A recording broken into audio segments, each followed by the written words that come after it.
आणि आता एक ब्रेकिंग न्यूज समोर येते। महायुती सरकारनं मराठा समाजाला 10% आरक्षण दिलंय आणि त्याचा फायदा मराठा समाजाला होतोय असं मुख्यमंत्री एकनाथ शिंदे यांनी साम टीव्हीच्या एक्सक्लुझिव्ह मुलाखतीमध्ये म्हटलंय। सकाळचे संपादक सम्राट फडणीस यांनी मुख्यमंत्र्यांची ही एक्सक्लुझिव्ह मुलाखत घेतली आहे।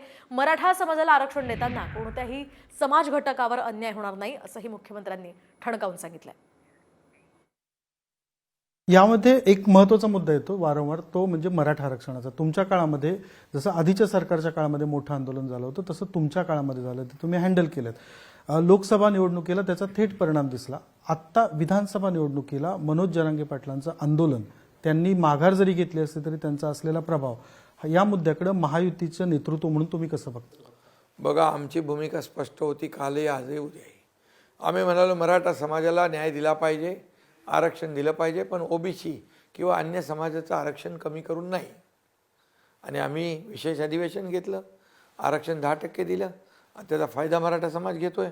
कुणबी प्रमाणपत्र मराठवाड्यात मिळत नव्हती, ती आम्ही जशी शिंदे कमिटी गठीत केली, ती कुणबी प्रमाणपत्र देऊ लागली। आम्ही त्याच्यामध्ये 5000 लोक जे सिलेक्शन झालं होतं पण त्यांना अपॉइंटमेंट नव्हती, सुप्रीम कोर्टाने रद्द केल्यानंतर त्यांना आम्ही अपॉइंटमेंट दिली। देवेंद्रजींनी आरक्षण दिलं होतं, हायकोर्टात टिकवलं होतं, सुप्रीम कोर्टात सरकार बदलल्यानंतर टिकवू शकले नाही, त्यांचं अपयश आहे ते।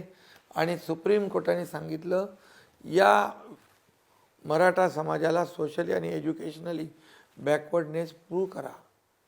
ते आम्ही मागासवर्ग आयोगाचं पुनर्गठन केलं आणि तो इम्पिरिकल डेटा कलेक्ट केला आणि मराठा समाज सोशली एज्युकेशनली बॅकवर्ड आहे आम्ही प्रूव्ह केलं आणि त्याच्या आधारात 10% दिलं।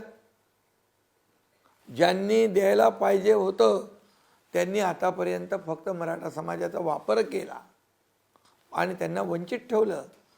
मराठा समाजाला माझं कळकळीचं आव्हान आहे की तुम्ही देणारे कोण आहेत आणि फक्त तुमच्या मतांवर राजकारण करणारे कोण आहेत, याचा थोडासा आपण विचार केला पाहिजे।